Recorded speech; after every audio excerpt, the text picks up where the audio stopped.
Meanwhile, at the headquarters at the Jupiter's Legacy. And that's why my legacy as Jupiter is one for generations. Yes, I think Brett, I'm sorry. I didn't watch Jupiter's Legacy. I didn't watch it. It looked really bad. It's terrible. All right, just cut to the opening credits.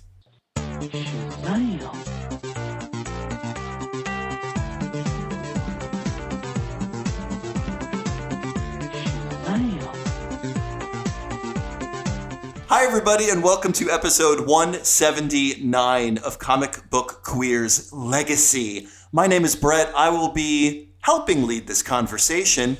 My co-helper is EvilJeff. Hi, EvilJeff. Hi, am I a co-helper or am I a saboteur? Find the helpers. No, you're a co-helper despite your saboteur exterior. Oh, well. So that was our Jupiter's Legacy opening. You really didn't watch it? I was going to. I'm like, I do a comic book podcast. I need to watch Jupiter's Legacy. And then I just looked at the trailer and I was like, this looks bad. It looks I had really the bad. I had the same impetus in that I said, I do a comic book podcast. I must watch Jupiter's Legacy. And I did. And this is going to be our final episode, ladies and gentlemen, and everyone in between and beyond. Because I don't want to have to watch shit like that anymore. No, I would never give this up, never. But my God, we'll talk about it later. Yes. But first, I think we should talk about some super hot, super topics. What are you gonna hit? Ooh. EvilJeff, do you like emotion? I get so emotional every time I think of you. Wait, what were we talking about? Yeah, no, I was just marveling about how shocking what love can do is. I love emotion, and that's why I enjoyed the Phase 4 trailer put out by Marvel Studios. Mm-hmm. Did you see it? I did. So not only is this kind of a trailer for what's to come in Phase 4, but it is kind of like a PSA for going to the movies again. Yeah. It's like, remember that camaraderie you had of being in an audience full of other people that loved the same thing?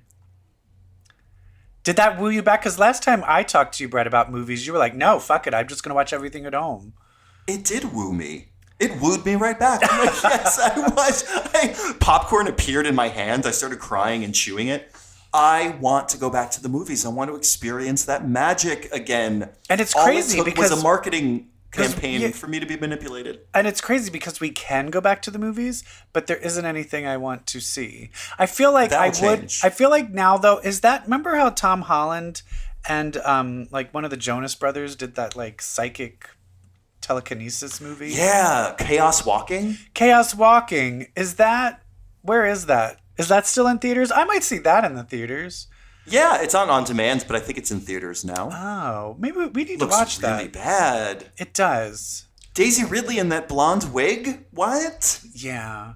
It's Tom Holland and Nick Jonas. Do they have any love scenes in this? Yeah, the whole thing is them having sex. God. The whole 2 hours. While Daisy Ridley is going, we've got to go. This reminds me of, I used to have dreams that my favorite actor had done a porn, and then I found it in the porno section of a video store. Did you ever have those dreams? I didn't have dreams about real sex. I just had dreams about finding good pornography. About a Michael J. Fox porno? Yes, something like that. Yeah, or oh, did you see, this one Arnold Schwarzenegger movie, he gets hard. And then I'm like, what? Ooh. And then I found it. And I'm like, ooh. And that was the dream that you yes, came just from grabbing the yes, I wouldn't VHS even watch it, and literally I that was how pathetic I was, and I would never have actual sex. I one time had a sex dream where the person turned me down because I didn't have a condom. In the dream. That's not even a sex dream. I know, it was a rejection dream, a sex rejection dream. Speaking of which, you know that show Mythic Quest? Yes. On Apple with Rob Mack from Always Sunny. Yes, I only watched the first episode of it. I just thought it was okay. The second season is evidently much better than the first, and I watched the second season, but it is about the female lead having multiple sex dreams about Rob McElhenney, Yeah. and he has never looked better. Well, he fucking got himself ripped.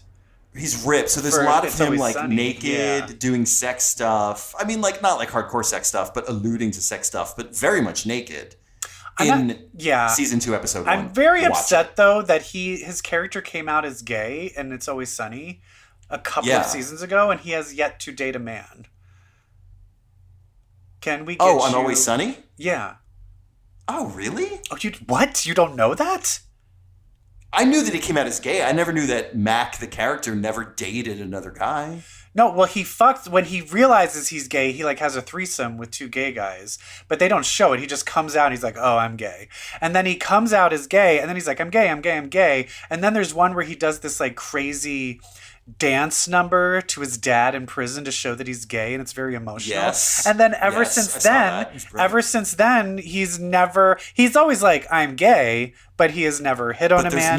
He's neber dated a man. Gay storylines. Yeah, like we need to see him being a horrible gay. I want to see him being a horrible gay and having horrible gay sex. Yeah, because he's got the look of a circuit queen, the worst of the gays. Yes, and that's the crazy thing with the gays is we'll still sleep with you even if you're awful. Oh, hello, Aaron Schock. Okay, but back to the Marvel Phase 4 trailer. Phase 4, so, what are you most excited for? I'm most excited for, I don't know if it's most, but seeing Eternals after the lovely, talented Chloe Zhao won the Oscar and Best Picture. Seeing her work in Eternals excited me. I'm scared though because it was like, I'm just like, oh, what if the whole movie's like Nomadland? It's just Gemma Chan pooping in a bucket. Yes. No, it'll be better. Nomadland is fine. I liked it. So I'm excited about Eternals. I am also excited about those title drops for Black Panther 2 and Captain Marvel 2. Let's talk about it, Okay, so we got Wakanda Forever. Is that what it's called? Black Panther 2, Wakanda Forever. Interesting. I still would like to get some plot points to see how I feel about it. Because I've already expressed... At this point, I'd like to know who's starring in it. Yeah, that's my thing is, you know how I feel about writing off Black Panther. Anyway, I mean, that's the thing is like, yeah, I'm concerned. So that one is cool. The thing that I was more excited about was the Marvels. The Marvels. Captain Marvel 2. Starring Captain Marvel, Ms. Marvel, and Spectrum. Yeah. They even got Spectrum's logo mark, insignia, if you will, in the A of Marvels. Yeah. I mean... And the S is Kamala Khan's S. How is that movie not Lightning going to bolt. be good?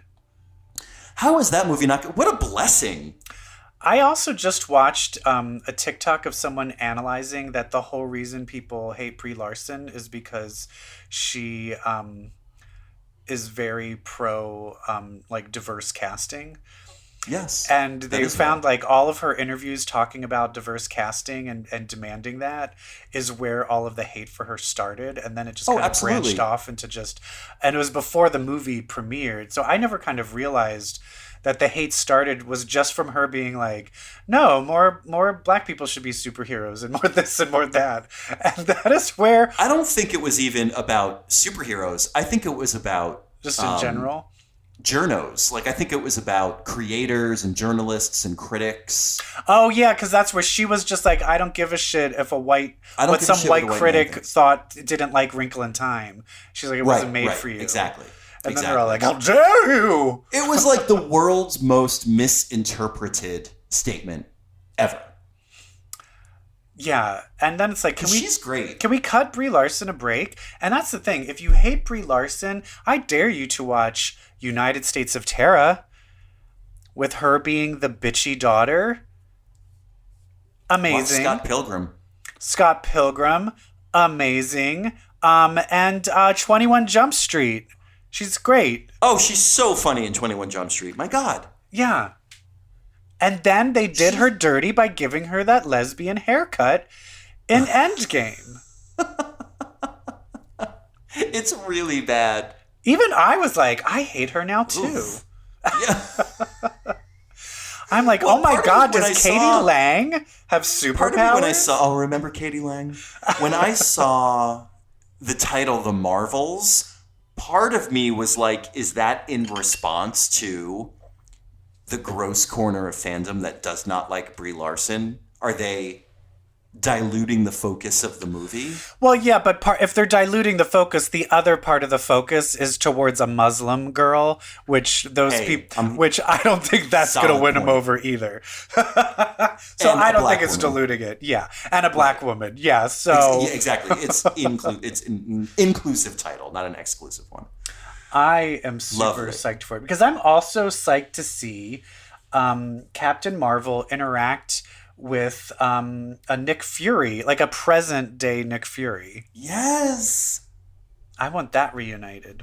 Reunited and it feels so good. I want to know what Carol, like, quote unquote, did that has Monica making faces. And maybe, you can even argue that they were giving each other the cold shoulder at Tony's funeral at the end of Endgame. Why don't we go with that? Well, and I agree, and I will think this is for people. I edited a show called with Trixie and Katya, and I'm editing a couple of episodes ahead, so I am kind of giving a bit of a spoiler. But there's an episode where they talk about like superheroes. And they were talking about Captain Marvel, and Katya just starts talking about. She's just like, the funny thing about Captain Marvel is like, know what her biggest flaw is? She's busy. She's just too busy to get there in time. And I was like, oh my God, this is the truth. And I honestly, biggest enemy is her calendar. Yeah, like, because all the things she's like, there's a lot of other planets that need my help. You're not going to see me until the end of the movie. And it is funny where it's just that kind of like, well, you're human, you're part human, so why are you not? Wait, in the MCU, is she 100% human? Right, yeah. Yeah. So it's like what you like what happened to Earth first, and then suddenly we're Donald Trump. Like put Earth first, bitch. But it is true. And I have a feeling that she is angry at Carol because Carol was not protecting the Earth and her mom and was busy helping other planets. I think that's probably a big reason to be pissed probably at her. Like you could have fixed my mom, you could have saved my mom, or shit, you could have even, I don't know, been there. Yeah. And that's real. You busy bitch. You busy bitch. So Loki is a part of that trailer as well. There's an announcement about Loki that came out. Loki is coming out 2 days earlier than expected. And with that comes the reveal that new Marvel shows on Disney Plus, they're coming out on Wednesdays, not Fridays, just like your favorite comic books. Not interesting. Like although for DC me, because I always watch them at midnight the night before because I'm on the West Coast. So that means Tuesday nights or late evenings. Oh, good. Good. You can download your DC comics and watch Loki because it's Tuesday. You know why Loki has a place in my heart? Why? Loki was the name of my first Herald improv team. In 2010. Wow. And in 2010, guess who knew what Loki meant? Nobody. So everyone thought it was Lowkey. Oh. And we were like, no, it's Loki, like from the movie Thor, and like or was the movie Thor even out yet in 2010? I don't even remember. But no one knew who the fuck it was. And now there's like a whole fucking TV show called Loki. Jesus. Loki is like a household name. The Norse god of mischief. He's like right there next to the Windex. People are going to go on a Facebook page and look for the Loki TV show, and they're going to find the old 2010 Facebook group of my Herald team. Oh, the Herald. What a form. Anyway. I feel like the Herald is being performed nowhere anymore because of all the UCB. comedy theaters around the country. Well, have shut UCB and down. IO that did the Heralds have gone under. I always called it, when people are like, what is a Herald? I always would say it's kind of like an improvised sitcom. It was the closest to, like, even though that's not really what it is, it was the closest, I think, to like, get other people to understand what the fuck they were watching. I feel that's a good description. Yeah. Anyway, improv. I miss improv, and I miss comedy, and I miss movies. I do. I Yeah. want my life back. Although it is very, very weird. Trying to re-enter society is now that you have had your second shot and you're going to be re-entering society. I went to a birthday party at Katya, the drag queen. There was a little too many people, and even though everyone's like, I'm vaccinated, they were like, come inside. I'm like, no, I'm just gonna hang out outside. Like, I'm still weird being around a lot of people, even if everybody's vaccinated. It's still weird. It's very It'll weird. take some time. So I do wonder, like, if I was like, oh, I want to see this movie, if I go into the movie theater, am I going to feel weird if it's packed? And do we have to wear a mask inside the movie theater? I don't know. I'm not Aaron Michael Cunningham. Do I need AKA to? Will I be AMC. comfortable sitting? Like, how are you going to eat popcorn if you have a mask? I don't know. Oh God, it just hurts my brain to think about all of these things. Oh no. You know whose brain is really hurting? Who? Mine! There was an X-Men announcement. This is our next hot topic. There was an X-Men announcement about a new story coming out. The Trial of Magneto. Ooh. Anyone remember Uncanny X-Men number 200? I hate all of Anyway, that. when the Reign of X graphic of the titles, the upcoming titles came out, 2 of them were marked classified. They were redacted, like so much of the Krakoan era of X-Men. Things are redacted. One is a book by Leah Williams and Valerio Schiti, and the other one is a new book by Jonathan Hickman. A little bit of the Leah Williams book logo was peeking out above the classified redacted black bar, and people with sharper eyes than you or I said that the letters poking out at the top seemed to spell the trial. And so for like a month now, people have anticipated that some sort of trial-based book is going to be written by Leah Williams and drawn by Valerio Schiti. Now, a trial thing came out. It's the Trial of Magneto. And a lot of people are disappointed. I'm like, we don't know that this is the book. Don't jump to conclusions. But it probably is. Thoughts? Wait, why would you think this isn't the book? Well, the art of the Trial of Magneto is drawn, like the teaser art for the announcement was drawn by John Romita Jr. I thought that would just be a cover because he did the original Trial of Magneto. Maybe. I'm like, it's not Valerio Schiti, therefore it's not the book. La la la la la la la. Look, all I know is we still don't know what that last Hickman one is. And all I know is if that, I've said it before, if that is not fucking Moira McTaggart, I am becoming Well, I a have terrorist. bad news for you. Those circular logos, they're only used when the word X-Men is in the title. And it's a circular logo. So... But it could be something like House of X. Like, it could just be an ongoing series called House of X. Starring keep Moira telling yourself McTaggart. it's going to be a Moira book. You? The Moira book is not going to happen. They said it Wait, when did they say it wasn't going to happen? months ago. Wait, what? Hickman said there's no Moira book. Oh. Maybe he's just You lying. better jump off this boat now because she's sinking. It's not going to happen. I hate And I don't everybody. want you to be sad. Why did you introduce the most fascinating character and then you're like, I'm just going to bury her for the next how many years? When's the last time she showed up? It's been over a year. I feel like it was when they showed the Cerebro backup go on the fritz after Rockslide died. And they cut to Moira and she was like, oh!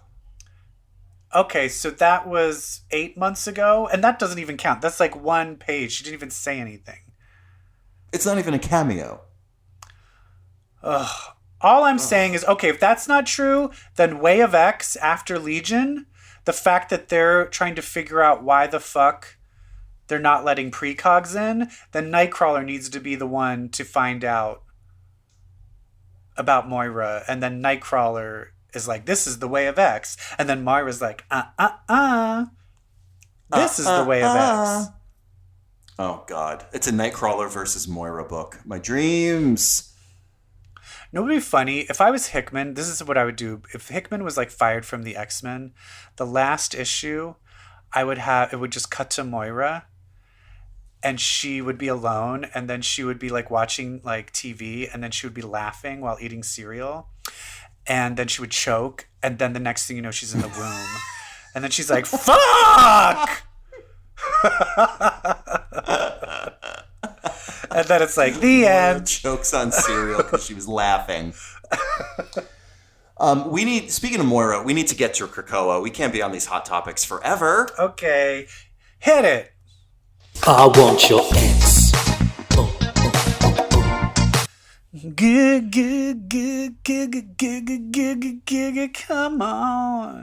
Come on down to Krakoa. Hey, we're going to talk about last week's X-Men books. That's why we are on Krakoa. Let's start with Hellions number 11 by Zeb Wells and Stephen Segovia. Please. I feel so bad for Psylocke. Why? Because at least all these other Hellions are like unaware of what Sinister is doing to them. Yeah, this issue basically ends with Psylocke being the only character with knowledge of what Sinister is really doing. And that's the other thing is you realize this was all like, we're like, oh my God, Sinister is finally getting like some comeuppance. No, of course not. This is all Sinister's plan all along. He used Arcade to get access to his Murder World technology to make more clones of his bidding. And what's the best way to do it is make Arcade think that it was all his idea. Sinister simply outclassed Arcade in terms of villainy. Yes. And so in this, part of me is wondering then, it looked like Psylocke was able to kind of overcome Mastermind. Yeah. Was that part of the plan? Or did she actually say, you know what I mean? Yeah. It's a good question. I'd like to think it was not, in that Psylocke was powerful enough to persevere, to push through, but who knows? For anyone that's not reading, doesn't remember Hellions, Arcade hired Mastermind to kind of take like kind of little robot areas and robot rooms and use his Mastermind powers to just create full-scale like illusion worlds to completely manipulate and fuck with people. And all of the Hellions are trapped there in their own worlds with their own horror, like their own personal horror story. Mm-hmm. And Grey Crow is the first one to hear Psylocke's call and goes to her. Why? Well, she calls out only to him. Oh, I thought she called out to everybody. No. Oh, okay. She went, John. Oh, right.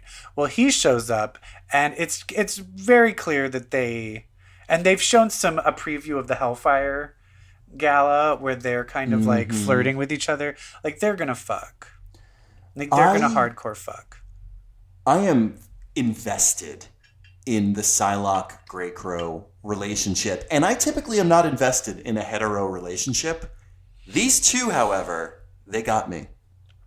Also, I think about the past of this Psylocke, who never knew the Marauders, is going to fuck Grey Crow, but she is still psychically connected to Betsy Braddock, who has the way she joined the X-Men, the Marauders, like he was murdering everybody and she was trying to stop him. And then she had her own battle with Sabretooth. And then to show that Betsy Braddock is the most fucked up, then went to and fucked an alternate universe of Sabretooth. Oof. God, these Psylocke and Betsy Braddock, they are riddled with issues. And I'm here for it. You know, they're not the only ones, because Alex Summers, good Lord, Havoc, my He's God. so fucked up. He's so fucked up. He's the next one that Grey Crow and Psylocke scoop up when they're breaking out of this nightmare hallucination. And Havoc is in his torn Goblin Prince costume. Hello. He loves it. And he's like, oh God, you guys, Maddie just left because she thought I didn't like being alone, but I love being alone, so it's not really torture. And they're like, oh my God. And did you see the Hellfire preview of him? His costume? No, there's a little clip, and it's silent, and there's no. It's like the bubbles aren't there, so you don't know what's being said. But basically, Psylocke is talking to her dad, Magneto, and then Havoc comes up and says something, and then you see Psylocke. It's not Psylocke. Polaris. Polaris is talking to her dad, and then Havoc says something to her, and she gets angry and storms off and grabs Havoc and pulls him with her. I did see that, yes. And so I'm like, what is that about? Because we haven't seen them two really deal with each other that much. Yeah, they're kind of avoiding each other. I don't want them to get back together. Please. No, that looked like they were. Polaris is not. I have a feeling that he probably said something of like, oh, well, I mean, I could have been on the X-Men if I wanted, and you just got in because of nepotism. I imagine him saying something like that. And then she's like, listen, you motherfucker. Like, remember when you couldn't get it up with me when we lived in Arizona? Right. You fucking piece of shit. I'll tell everyone about that. You can go fucking have Madeline Pryor, bitch. You piece of shit. Remember when you made me put a red wig on and call myself Maddie? Fuck you. Oh my God. But then back to Hellions, the team is assembled and they're fighting their nightmares essentially. But Psylocke breaks free in the real world, chops Miss Locke in half, told you she was a robot, and allows Sinister to get the drop on Arcade, allows Mastermind to get the drop on Arcade, and that's where Sinister reveals his master plan. The hilarious comedic conceit of him not being able to speak right because of all the torturous dental work Arcade did on him. Which Mastermind wasn't able to fake. Right. But here's the interesting thing is Mastermind got his daughter released, and he convinced the guy who was like confirmed to release the daughter. And what does he do? He has his daughter murder him. Mm-hmm. So the thing that I feel that is significant is because I think whenever a mutant murders a human that's not part of an X-Force mission, that's that's a hole of, like, what do we call it? The hole? Where do they get sent? Yeah. So I do find it very interesting Exiled. that Sinister, Lady Mastermind, and Mastermind are now literally exile worthy. Yeah, they're guilty. And so I do find this very interesting of like, everyone's supposed to have this new start, but fuck, there are so many people that deserve to go into that goddamn hole. That are still pieces of shit. Now, I like that Psylocke, she's at wit's end, clearly, with all of it. I wonder if she has this leverage. I wonder if she has this proof that Lady Mastermind, murdered a human. Yeah, but the other thing is that she still can't do anything because Sinister can delete her daughter at the snap of a finger. So she's just kind of trapped of like, but here's the thing that I have. It's never going to give you that. He's never going to take that. He doesn't want to lose that leverage ever. He is never going to give you your daughter. Never. Ever. So like, what is the point? Take your daughter like, away from what her. is the point? And so I think the only way you can get your daughter, she needs to fucking tell somebody and try to sneak and figure out how to get it. And I honestly feel if she fucking goes to the council or something, or Xavier, like I don't know. I just feel like I feel like she has her own chess game going on. And I think she's planning something. Like, I think she already knows what she's going to do. I agree. And speaking of that, let's never forget that Xavier, because of Moira, is aware that Sinister is going to do all of this stuff. And that's the problem, is maybe, Xavier's actually the last person she should tell. Because he wants him to do it. Yeah, he's probably like, yeah, I know, we need him to. We need him to make the clone farm on Mars. Shut up, bitch. Fuck. Speaking of Mars, let's talk about Marauders number 20. What does that have to do with Mars? Oh, I'm sorry. I think that Storm is leaving to go terraform Mars. Did I not say that out loud? No. That's my theory, EvilJeff. Where does that come from? I love it. It comes from the fact that I just think she's going to... It's like, where would you need Storm?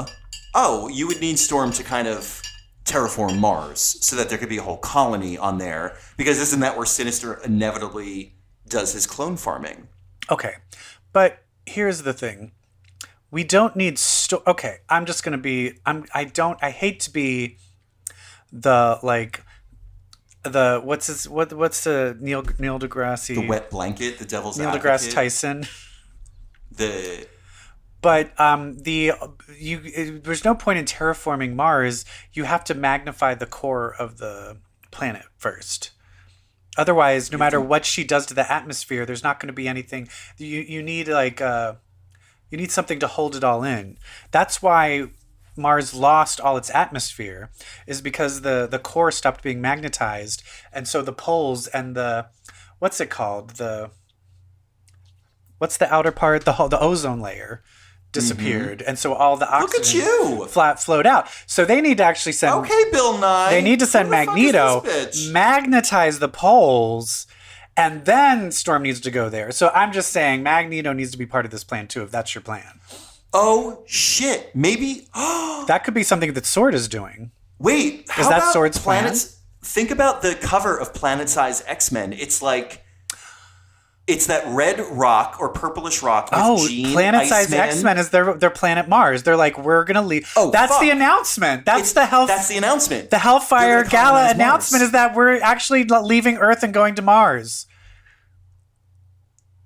Motherfucker. We figured it out. We figured it out. We figured it out. Iceman, Magneto, Storm, Jean, the Omegas. Oh, Lord have mercy. Remember, that was a rumor years and years and years and years ago, like prior to Inhumans versus X-Men, that the X-Men were going to Mars. I heard that. Fascinating. We didn't know anything about Krakoa at the time. And just the idea of that humans don't have the technology to send enough troops or anything to get to Mars. There's probably going to be one gate to Mars on Krakoa, and that's it. Oh my God. And in that Reign of X teaser image, that it was like a collage. It came out right after 10 of Swords. It was like a collage of things, like Gambit was on it, Arcade was on it, Maverick was on it. Storm is holding like a black diamond-looking thing, which I think is like the Mysterium from Sword. Right. So that's the Mysterium. It's all connected. I think Sword and Magneto and the Mysterium is all to kind of ignite life on Mars. On Mars. All of it. Love it. Oh my God. Holy shit, look at us. But Marauders was great. But Marauders, number 20. It's a love letter to Storm. Yeah. I've written several. I've never sent them. It's basically it's like a farewell party to Storm. And everyone is just telling their own stories about how much they love her. And how badass. It's basically not just that, just how bad fucking ass she is. She's so badass. I love this issue. Reminded me of that Batman the Animated Series. And I almost got away with it too, or something like that, where like the villains are playing poker and they're telling stories about the time they almost got Batman. You ever see that? No, that sounds great though. Oh, it's classic. Oh, it's like the best episode. They're each telling a story about the time they almost beat Batman, and it's flashbacks of them with Batman. It felt similar to this. Yeah, there's just so, and all the stories are different. Some are more touching, some are more funny.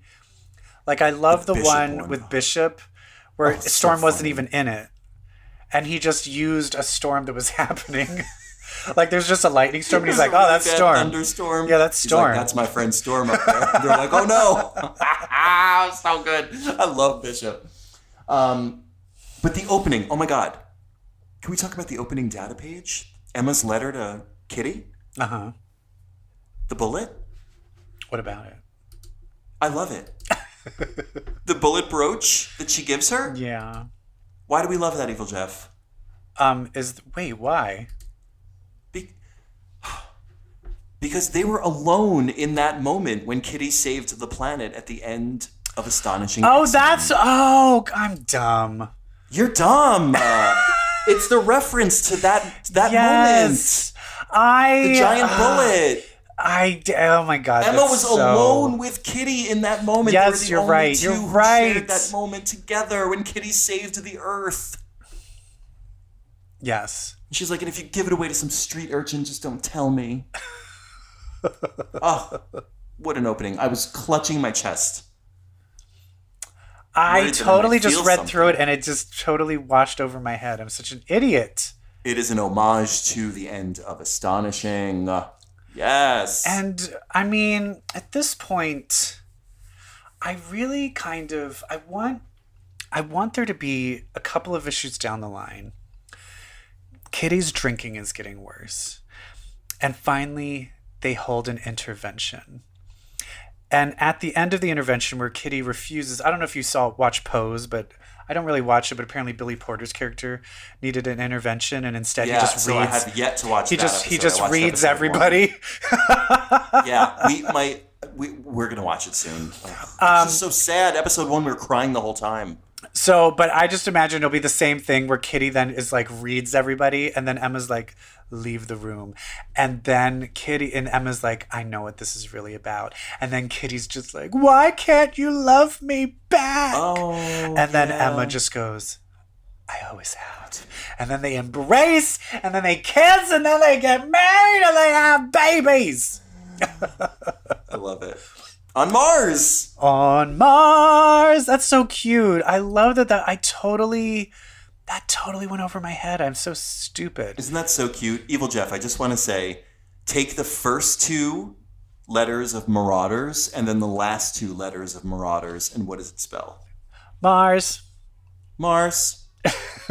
All right, so then we cut to the Mercury, which looks like a giant pirate ship with lots of sails. It's No, gorgeous. that's It's actually gold. the mutant Mercury, and she's just expanded to form It's that actually boat. well, so you jest, but you find out later it actually is Emma's fucking spaceship. Yeah. And I'm like, where the fuck did Emma get a spaceship and why? Oh, maybe it's because she plans on traveling to space soon. Mars. Time to go to Mars. Is there a gate that's been put on Mars yet?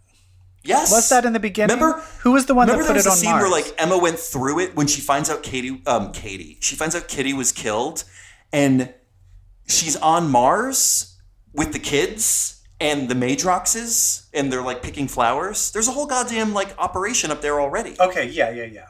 Okay. But Kitty... And Emma's running it. How come they still haven't figured out? Because this is one Kitty's story of like where everyone's talking about battles. She was just talking about how Aurora unbreaks her nose, like resets her nose when she couldn't walk through the gate. Yeah. And it made me just remember of like, why can't they figure that out? Why can't they figure that out? How is she You know going to get what's to funny? Mars? That's right. Spaceship. Emma's spaceship. It's so weird because they never explain of how can people get into a spaceship and then go galaxies away in just like 10 minutes when in reality it says it will take us 5 years to get to Mars. Neil deGrasse Tyson, make it make sense. I'm going to write a no prize. Come on. Oh my God, that's why Emma has a spaceship. Everything's falling into place. What are these markers that people are handing out? Have they, EvilJeff, it is like you are looking at my notes. I love this. have those The shown up markers. before? Yes.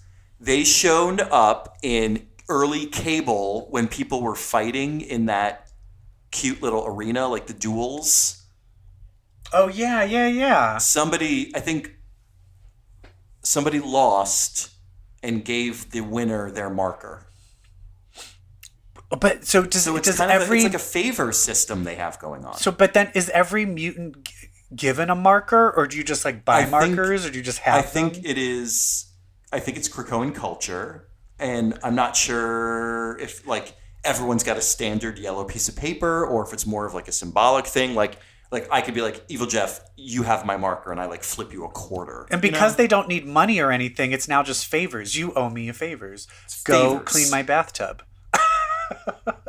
Yes, get me more wine. I love that Emma is too drunk and is getting seasick. I love that it's her spaceship, but they insist on having it be a pirate ship, which is making her sick. She could simply just be like, I'm taking my spaceship back and we're flying. But no, she goes with it. She goes with it and actually has what I thought was a pretty incredible scene with Shaw at the end of this issue. You typically don't see Emma and Shaw being this civil. Yeah. And you read the scene and you're like, my God, these two know each other better than anybody. Who was that And person they share... that they I'll tell you bring who up? that person is. So, that person is a character who showed up in one issue, Classic X-Men number 7. It is an origin story. It's like a back page story of... Oh, I remember those. Yes, of Shaw taking over the Hellfire Club. What wound up happening is his love, Lourdes Chantal, gets killed by Sentinels, which is the inciting incident for him to take over the Hellfire Club. Wait, wasn't he helping the Sentinels? Yeah, later on he would help them. That Lourdes doesn't make sense. Chantal Okay, is on the cover of Marauders number 22. Wait, was she a mutant? She was a teleporter. Oh, so they resurrected her. Mm-hmm. Interesting. Was she a teleporter in the classic X-Men one too? Yep. Oh. Emma probably has her resurrected like as a nicety to Shaw. Oh, to shut. Yeah, get him laid. Give him his distraction. Get him laid. Exactly. And my problem is I feel like Marauders has so many wheels spinning that I just wish it could come out like twice a month or something, because I want them to pay off. Like, I need to see what happens with Christian and Iceman, this whole Callisto Storm relationship. Why Kitty can't walk through. There's so many things happening that it's just once a month is not enough. People, I need more. Jerry. I need more. I need And more. also, I just fucking love Callisto and Storm once again referencing their fight, where they're talking about how many knives she has, and Callisto's like, What a great game that's played. she's like, throughout, I'm not everyone fucking. guessing. She's like, honey, bitch, as someone who was stabbed to death by Storm, I don't want to play a knife game with her. Right. However many knives there are more. However many knives you think there are more than you think. Yeah. Even when Storm reveals how many knives she has, and it's 8, I think Pyro or Bishop's like, there's no way that's all the knives. And she's like, What a great, like I said, love letter to Storm. They have really honored Storm throughout this Krakoan era. And it's clear between this and between that Hellfire Gala trailer. You saw that, right? The Yeah. trailer for the Hellfire Gala. In the middle of it, they say something about like and more secrets to be revealed, and they show Storm and they crack the sound of thunder. So there's definitely a Storm related reveal coming. I wonder if one of the Mars. things is that Storm is going to be declared the Empress of Mars or something. I think I think the new Hickman book is a Mars-based X-Men team, and I think she's going to lead it. Love it's it. like Elon, like SpaceX, but Space X-Men. Oh, don't even bring up Elon Musk. I watched that Saturday Night Live. Ew, I didn't. He's honestly like, he didn't embarrass himself. It was more I saw just one sketch. It was more just like the fact that he's on that he was on it is more gross than anything he did. Yeah. I think that was the problem. He wasn't like Donald Trump. He wasn't like horrifying. They just wanted to create controversy and buzz around the show. You have to do that. Yeah, and also the sketches are just so bad. They're so bad. It's literally like there's maybe like one good sketch, and the show could be 3 minutes and long. it's on the internet the next day, so you don't have to watch the show. Exactly. The letter at the end of Marauders number 20 felt like punctuation for the run. It felt like the end of this particular era of Marauders, to look back and talk about all the people that were saved, and to refer to those people that were saved over the past few months by the Marauders, referring to them as the children of the Marauders, all of the kind of like refugees that have come to Krakoa under their protective eye. It just feels so nice and wonderful. The use of the word children, particularly if you think that this is an Emma Frost-led team, you know, the children being Emma Frost's motivation for everything she's done. Yeah. The fact that they're looking back on all the people who were rescued and referring to them as sort of this team's children, it's very nice. And it's very, it creates a feeling of journey and a feeling of closure. Just like Kitty's favorite memory of Storm being her being taken care of after breaking her nose, not going through the gate. Yeah. That is a way of creating journey. That's a way of... Kitty had any number of memories to choose from, but she chose a memory from the first issue of this run. Jerry Duggan did that on purpose to create that sense of journey, that sense of closure, I'd imagine, because we're about to move on to a new thing. We now have Shaw and Emma getting along. Yeah. Or, so, I mean, I don't know if I trust that, but... Yeah, true. But it just feels like a page has been turned and something new is going to happen next.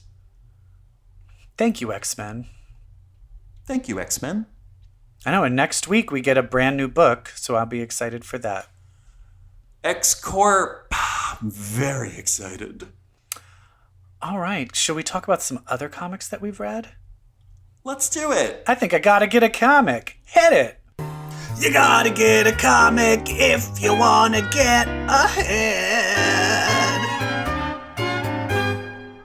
All right. So I decided to catch up on Strange Academy by Scotty Young. Strange Academy. Have you read? Did you keep reading that? Do you know what? I realized that I've missed a few issues. Like, I feel like I've missed 8 and 9. So I had not been keeping up, but I saw number 10 and I was like, oh, a new issue of Strange Academy. I read that. I shall buy it. And I did. And I read it. But I did not realize I had let some issues fly by me. Right. Oh, okay. So you read the one they were in Asgard? Asgard. Yes. Yes.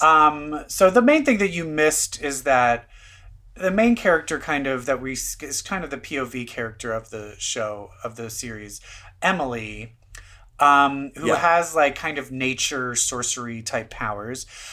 She's really into fire dudes. So she's like the little Dormammu's son, Doyle. She's all hot and bothered over him, and then he sacrifices her life for her in a battle, and then she basically like Sleeping Beauties him. Like, she kisses him and brings him back to life. Because they're all like, he's dead. And she's like, no. And then she, like, kisses him, and he literally comes back to life. And Doctor Strange is like, what the fuck? And so, but now with this, we already know that there is a prophecy that a tarot card reader basically said that Doyle is going to turn evil. It's kind of like Victor's prophecy from the early things of the Runaways, that it's like, you're good now, but you're going to grow up and destroy the world. But there is an extra part to that prophecy that we have now just been revealed. In Asgard, the two Asgardian twins, their mother is none other than the Enchantress. Loved that reveal. Yes. And it turns out that one of the twins, is going to be the one to stop him, to stop Doyle, to kill Doyle, probably. Right. Which we were just reading, was it Destiny New York? Prophecies, yes. With all the prophecy people, and it's the same thing that's happening here. And if you find it, I do also find it interesting that Doyle and I forget what their names are, but... like Eric and Alvy, something like that? Yeah. Oh, it's Eric. Yep. Eric, who doesn't have... I just know the one without a man bun and the one with a man bun. The one without a man bun, he is roommates with Doyle, and they hate each other to the point where I thought they were going to be lovers, but no. It's more of a bromance thing. But I do find the fact that Doyle was like, oh, I'll keep your secret. And so I have a feeling Eric is going to start becoming friends with Doyle, and then is like, but I have to kill him, and he's going to get a soft heart. And so I do, and this whole last book was all about people are dating each other, everybody's hooking up, other people are becoming boyfriends with other people. It turned out that the zombie girl and the limbo girl want to fuck, like, and then her dad is Sim. What? Oh, did you? Oh, I missed that. Oh, that was from the that was from the previous. I read the last two issues together. Yeah, there was the one you missed was a parent-teacher day, and that girl's dad is Sim. Oh my god! Are you kidding? No. The one issue I miss. Yeah. Wow, that's incredible. Anyway, it's still fun. It's a fun run. I like that it's prophecies, it's high school, teenage angst, there's love. It's like all the fun stuff. There's battles. Like, it's fun. The parentage that I found interesting also, not really parentage, origin, is Shaylee, the half-human, half-fae exuberant character that's now dating Toph. Mm-hmm. I forgot she's from Otherworld. Which means she must be one of Roma's. Yeah. Right? Or Merlin's. Yeah.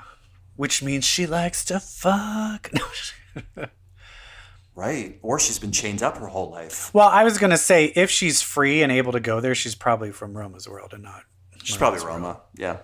I don't know. Merlin, though. I can see Merlin being like, I will unlock you and send you to a wizard school. And then you will graduate, and I will lock you back up. And you must grab a lock of hair from Doctor Strange. Like, you must bring me back, like the thing he did to the New Mutants. Yeah. So it's fun. But yeah, it continues to be a lovely book. What else did you read? Well, I read our new favorite book, Wynd, number 6, book 2, starts. Boom Studios, James Tynion IV. Brett, did you ever know that you're my hero? You're everything that I thought I wished I could be. Because I can fly higher than an eagle. Because you are the wind beneath my wings. Thank you, EvilJeff. Wynd? Oh no, I'm dying of a mysterious disease on the beach. Okay, listen to me.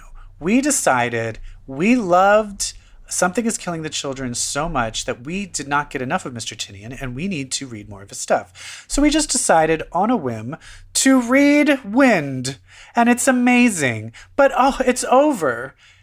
No, it's not. It just so happened this week they released the newest issue after a year? Or is it even longer? Yeah, so people who got into this book before had to wait very long for issue number 6. Not us. We picked up the book last week, so we were like, we didn't miss a beat. We were like, oh, okay, yeah, number 6. Yeah, it's right on time. Great, good. And thank goodness. This is the thing that's so interesting about this book, is there's this convoluted history of who is really the good guy, who is really the bad guy. Because it looks to me, okay, so just in this world, it's split up to north, south, east, west. And those tribes used to always meet, but then magic came along. And I feel that the north was Pipetown. Mm-hmm. The east got taken over by fairies. The west got taken over by vampires. That's what happened? Yeah, I think that's roughly it. Yeah. Because I feel like the East-West is now only fairies and only vampires. Like, there's not humans there anymore. Yes. Yeah, it's all magic. I'm just wondering, and then what happened to the South? Do you remember? I don't remember. Anyway, I just love that there's this whole world, the politics of this whole entire thing of magic and these different tribes battling each other. And then on top of that, we have a kid that's clearly like some kind of chosen one thing. But then on top of that, we have that he's gay and wants to fuck this muscle guy. And I have a feeling, I could be wrong. This is one where I'm very confused of who's going to end up with who. Okay. Because there is something about the love-hate relationship between Wynd and the prince that I am wondering if that's who they're going to end up being together. That's the actual secret boyfriends. Yes. What do you think? Interesting. And this is why I can definitely see it. I have a feeling it's going to be this love triangle where where they all kind of like the wrong person. And I think the big muscle guy is going to die. Yeah, he'll sacrifice himself. And then they're left with each other. For one of them, either the prince or Wynd. And then they're both going to blame each other, but at the same time, they need to be comforted by each other. And listen, I can also see the prince sacrificing himself. Because he's like the cowardly one that won't do what's needed of him. So I can see the prince making the sacrifice play, leaving Wynd and Thorn to be in love. Yes. And basically the prince has escaped Pipetown so that he can cede the throne from the dying king instead of going to him to go to his uncle. And then he ends up meeting the uncle's son, who's like this hot, beefy guy. But all the son keeps saying is like, hey, because I'm going to eventually be the ruler. I'm going to eventually be the ruler. Because, I need to know. Because, I'm like, after my dad, I'm going to be the ruler. And I was like, all right, I do not like him. I don't trust him. No, we hate the cousin. The prince's cousin. Him. So the prince is he's basically giving the throne up to his uncle. And the uncle's kid, prince's cousin, is like, oh, I can't wait till I'm king now. Yeah. And we're like, you're the worst. He's like jock cousin. We hate him. And we also find out that the cook that kind of we thought sacrificed his life to help Wynd and what's the girl's name? His sister? Topher, Toby, something like that. To help them escape. He did not die. He is just in jail. And we learn that the king is just completely in cahoots with the vampires, and that the bandaged man is the brothers of the queen of the vampires, and that the general, general, and that they're already have sent subs to destroy the boats where the prince and Wynd are hiding. I love basically the general of the vampires was like, we will get your boy if you teach us plumbing. Yeah. If we can have your plumbing technology. And he's like, yeah, no problem. And she's like, okay, well, your boy is already surrounded. He's like, how do you even know where he is? And she says, we have technology of our own. Turns out that technology is subs. And I just love the notion that vampires who can't be in the sunlight, who can't be above ground during the day, invented submarines. Yes, of course they did. Of course. And it looks like they're in trouble. All these subs are about to fire upon these boats. However, the fact that Wynd kind of saw these two bird-like creatures that look like the creature he turned into in the beginning, and clearly were the creatures, and they were the creatures that dropped him off. And now I don't know, are they just creatures that are looking after him, or are they the parents? Are those his parents? I don't know. I think those are his parents. But I think the fact that they're there, I think they're going to have to they'll have something to do with taking down the subs or saving them. Yes, exactly. Yeah. So I'm very excited. Yeah. It's just one where I'm excited to see what happens fight-wise, but I'm also excited. But everything not only is going like there's the politics, the intrigue, the fighting, the magic powers, and the romance. It's so hard to juggle all of those things, and it's just done so beautifully with this book. And it's done so effectively. Read it, people. Read it. Such a good book. Oh, books, comic books. Can they compare to any other medium? Well, we're about to find out. Hit it! Someone who watch superhero sci-fi stuff with me. Okay. TV time! Did you watch anything superhero related on television? I did. So Netflix dropped an original based on the series. Oh shit! I didn't do research about it. I wonder who did the series in the first place. I have no idea. Wasn't it Mark Comic Miller? book series. Oh yeah, Mark. Oh yeah, duh. Yeah. No wonder I hate it. It's Mark Miller's Jupiter's Legacy. It is poorly done. And I can't stand the concept. So where do I begin? Well, here's just what I know. And this is the other reason I didn't, is my boyfriend was like, and I don't even know if this is 100% true. He was like, oh, are you, because I was like, do you want to watch this with me? And he's like, no, this looks like garbage. Go watch it yourself. And I'm like, but I don't want to watch it really. And I was like, it looks really bad. And he was like, yeah, I heard that the series, it's only an 8-issue comic. And this the first season is just the first 2 issues of the comic. So it's just stretched out and super padded. Oh, you gotta be kidding me. It feels like it. Yeah, so I was like, oh, that sounds like it terrible. feels like it took nothing and stretched it out into more nothing. What is it about? Honestly, it's such a tired concept to me. So it's about an older generation of heroes that got their powers in like the 20s, 30s. And they fought as like a Justice League type team. They fought according to a code, a very typical superhero code. We don't kill. We're not bad people. We don't stoop to the villain's level. Basically, we don't kill. We're heroes.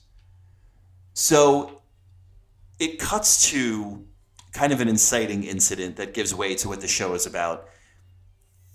There's this older generation of heroes, got their powers in the 20s and 30s. Their kids also have powers.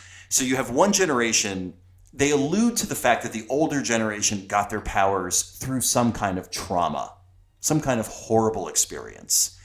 Their kids, however, were just born with powers. So automatically you have kind of a rift in how they see the world.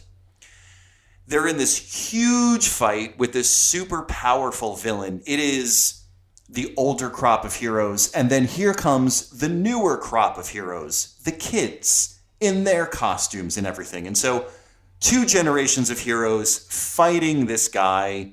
The guy is getting the drop on all of them, this monster.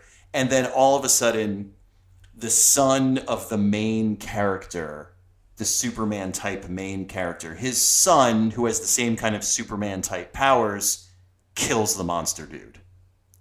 And the older generation is like, what the fuck did you do? You broke our code. We don't do that. And the younger generation is like, well, maybe you should. And that's what the show's about. So it's basically like boomers versus Gen Z, and we're supposed to take the side of the boomers? Like, it's... No, thank you. Right? No, thank you. I've been programmed not to. Thank you. It's just such like it feels like such a dated Mark Miller concept. Should superheroes kill? Let's unpack that. No, let's not.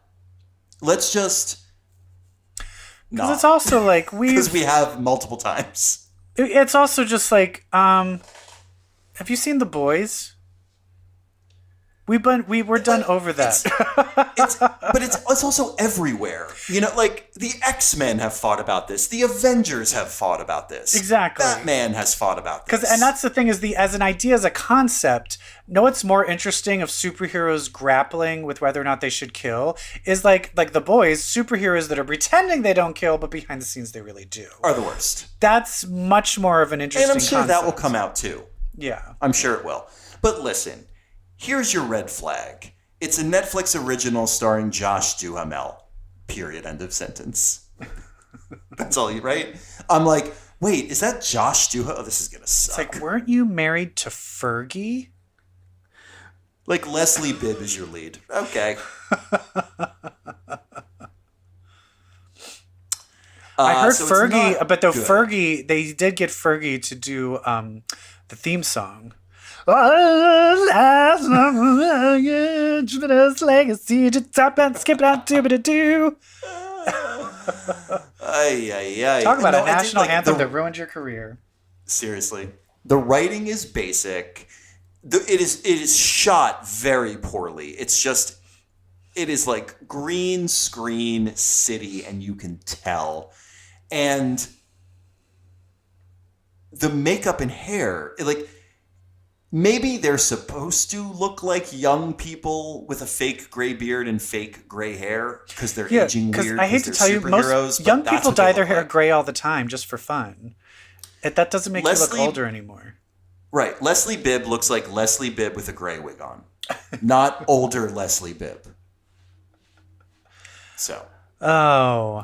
But the writing is just so basic. And let's talk about telepaths on TV and movies. One of the brother of the Superman type character is their telepath. Okay. I hate it when the guy's a telepath. I hate it when the guy's a telepath. Also, really hate it, and I'm looking at you, X-Men Dark Phoenix, when a director decides that the way a telepath will show the audience that I'm a telepath is by standing still, putting one hand on their temple, and the other hand just stretched out in front of them, with their fingers spread wide open. Yeah. As if to say, no, I'm a telepath. I don't mind just the finger on the temple, but the hand stretched out, that's a bridge too far. The hand stretched out. I hate, like, there's some invisible, like, telepath vacuum tube that I'm pointing it at your brain and I'm sucking out your thoughts. I don't know. Yeah. What? That's like, what is this, like, Invasion of the Body Snatchers? Like, hello? Right. Donald Sutherland. I don't need it. I don't need it. It's garbage. I couldn't wait for it to be over, the first episode, so I can decide not to watch the second episode. Yeah, I'm not going to watch I was really, and that was the best part, where I decided I'm not watching the next one. And it is just so crazy how much is being sent out there, because we have the Nevers, which is like superhero stuff. And then there's also like a bunch of other things like Shadow and Bone and other like supernatural. Do you know who wrote Shadow and Bone? Who? Our friend Christina Strain, who we've had on the show, who wrote Generation X and The Magicians. Oh, is that? I wonder if have you heard anything? I've heard about it, but I don't even know if it's good or bad or anything. I heard it's good, but an adult friend of mine said, I tried to watch it, but it's so YA. And I was like, yeah, because I think it's YA. Yeah. He's like, it's kind of YA. I was like, yeah, I think it's a YA. That doesn't bother me though. Well, yeah. Although the Wink Saga is like insanely YA, and you're just like, ugh. And then there's this other one. My boyfriend was watching it. I forget what it's called, but it's on Amazon. But it's all based on witches. And that's another one. And it's like a British show. And then I'm like, another one? I was like, there's just too much. There's too much, and none of them are particularly distinct. Distinct. Yeah. Their point of view isn't particularly interesting. Yeah, It's just steeped in the genre. Yeah, because even like something that isn't as interesting, like the idea of steampunk X-Men, which is the Nevers, I do feel that it is made good because Joss Whedon, as much as we hate him, shh, we don't say that name. He's the new Voldemort. Voldemort, he's a really good writer.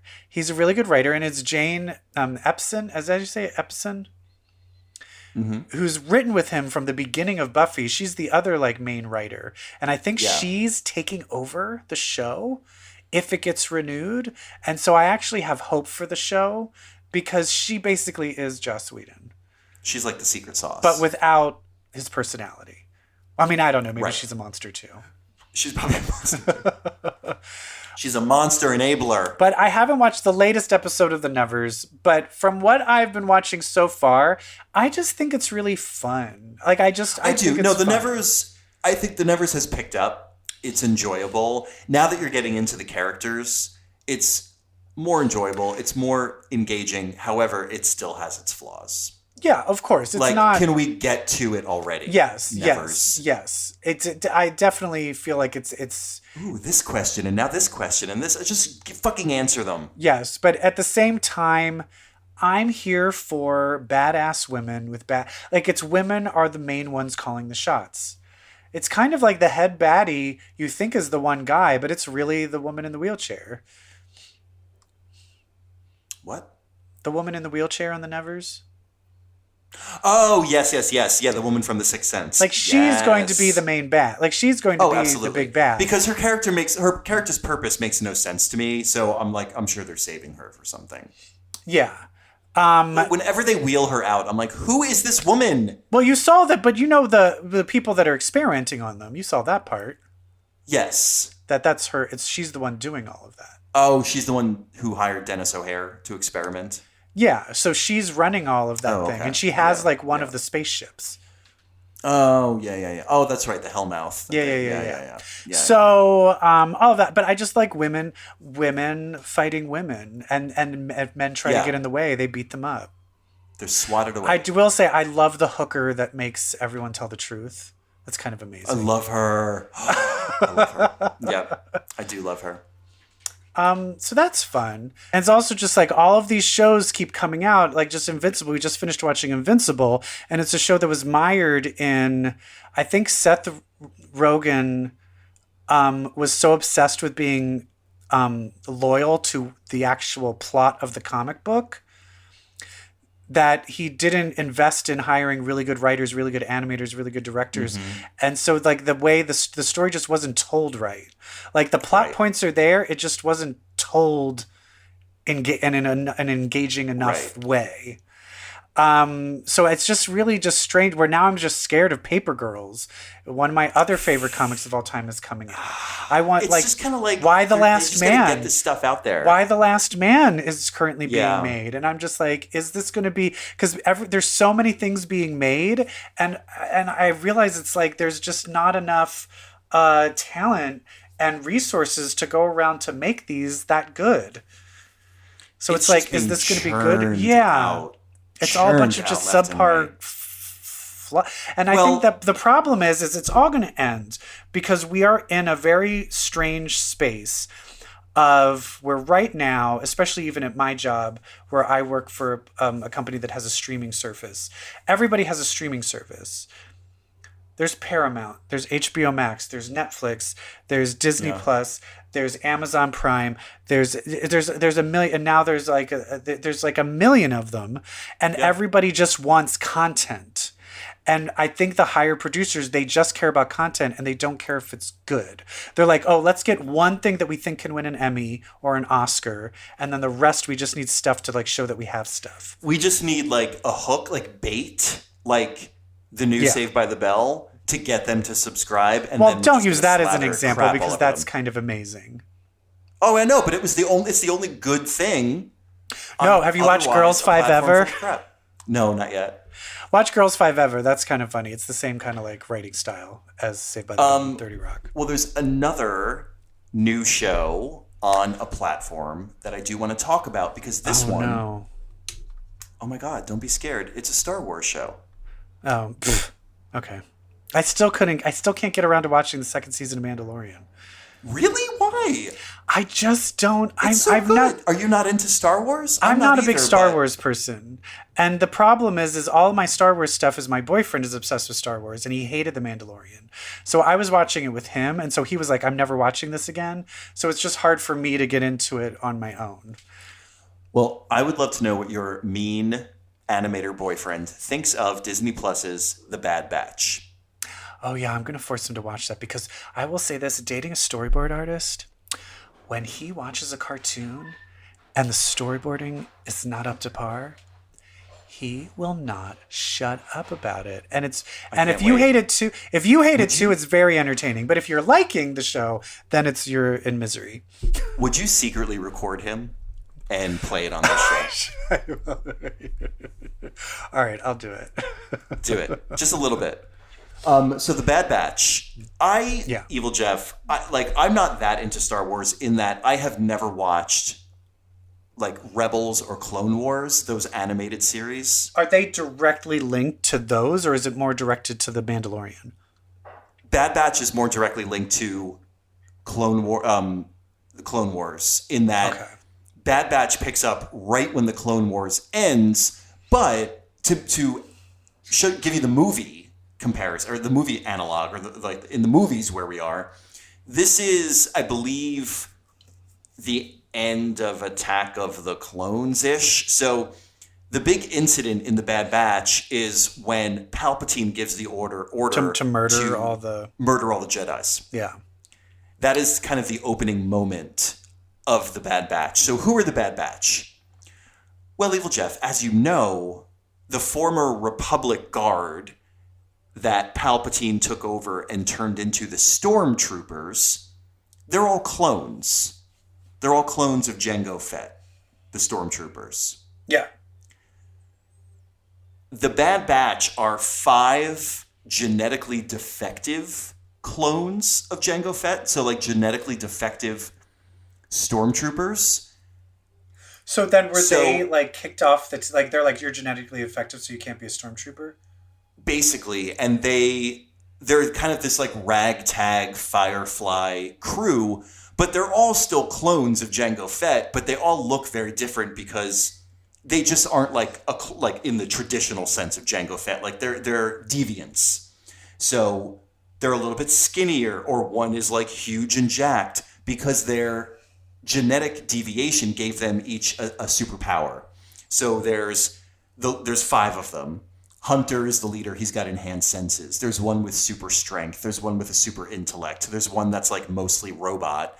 And there's one that's a sharpshooter. And they are tasked with helping the Jedi. There's a particular Jedi who, fans of these cartoons, fans of the books, I'm sure they know who this woman is. I don't. She's got a Padawan. They're fighting like those droids, those battle droids. The Padawan brings the Bad Batch to fight the battle droids, and then they beat the battle droids, so Attack of the Clones, Clone Wars is over. And then Palpatine gives the order to the former good troopers, okay, now kill all the Jedi. And so the reason all the troopers, all the Jango Fetts were like, okay, is because they were programmed. Like, basically, they're clones, they can be controlled by Fascism HQ. But these genetic deviants can't. The programming that says, like, now, like, do what I say doesn't work on these 5. So they want to protect the Jedi. Exactly. And are they just protecting that one Jedi? Well, that one Jedi disappears in the beginning. And that actually makes this sharpshooter on the Bad Batch very upset. He's like, why are you lying to me about what happened to that Jedi? Why are you telling me that Jedi died? And the leader of the Bad Batch is like, I saw him fall off the cliff. And he's like, no, you didn't. That Jedi is out there somewhere, and you're hiding the fact that you let him escape. And that's kind of the tension on the team. So, but what is their main mission then? If the Jedi is gone, are they looking for Jedi or what? They're sort of being bossed around for the whole first episode. It's like, Palpatine wants you guys, or it's Grand Moff Tarkin, the old man from the first Star Wars. Yeah. He's like, we want you back. They want to understand why the programming didn't kind of work on them. They too feel that Hunter is lying about the young Padawan Jedi dying. They want to know if they can program these people or not, if they can use them as weapons, and so they put them through this horrible test to see if they can be used as weapons of the Empire. And then they escape at the end of that with another character who is also a genetically deviant clone, a little girl. A very version? Layla Miller. Yeah, like a little girl version, very Layla Miller type little girl. Wait, of Fett? I think so. I don't know. The little girl worked for the cloners. The cloners are in Attack of the Clones. They've got it's those long neck aliens that were taking care of little Boba Fett. They're the ones who are responsible for all the cloning of Jango Fett. And she is their assistant.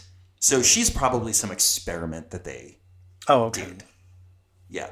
So she escapes with the Bad Batch. You find out she's genetically deviant just like them. So now basically you've got this team this Firefly space pirate type team on the run from the newly formed Empire. So this is all before A New Hope, all that. And what do you think? Do you think I should watch it? I think it's really good. I do. The animation I think is great. If it's Disney, if the animation is bad, that's we're in trouble. Exactly. But the characterization is great in that they're basically the same 5 dudes, but they're all modified, deviant in a different way. They all have different life experiences, different powers. So they're all kind of different variations on one theme. That's interesting. Are any of them gay? No, and that's what I want to flag is this series just lacks inclusion. It's like Yeah. 5 versions of the same guy. I don't want to say white guy because I believe the actor Well, I was that going to plays say he's Jango Fett is not a Latino. Caucasian actor, but they Yeah. look white in the cartoon. Oh, In the series, they look like they're white. Yeah. Well, So, great. but I would love for you to watch Joe watch it All right, I'm going to do that. and record it. Don't. I probably will. Okay, I'll wait do and it. see if he's hating it or loving it. If he's hating it, I'm going to press record. Yes. Oh. Alrighty. And that's all. That's all we had for you today, everybody. Hopefully, Loki is in 2 weeks. 2 weeks? More than that. No, I thought it 3? was. It's June. June still 9th. June 9th. Hold on. I'm sorry. I thought Evil they Jeff, changed it. This is how we can end the show. Evil Jeff, I downloaded an app called Countdown, and I entered all my favorite things, and I've got a list of how many days are left for each thing. So Okay, what do you have? Loki is in 31 days. Lovely. Loki is 1 month from today. Well, if you're listening to this less than 1 month. That's right. As of Sunday, Mother's Day, May 9th, the Hellfire Gala begins in 24 days. Loki in 31. Jerry Duggan's X-Men #1, 59 days.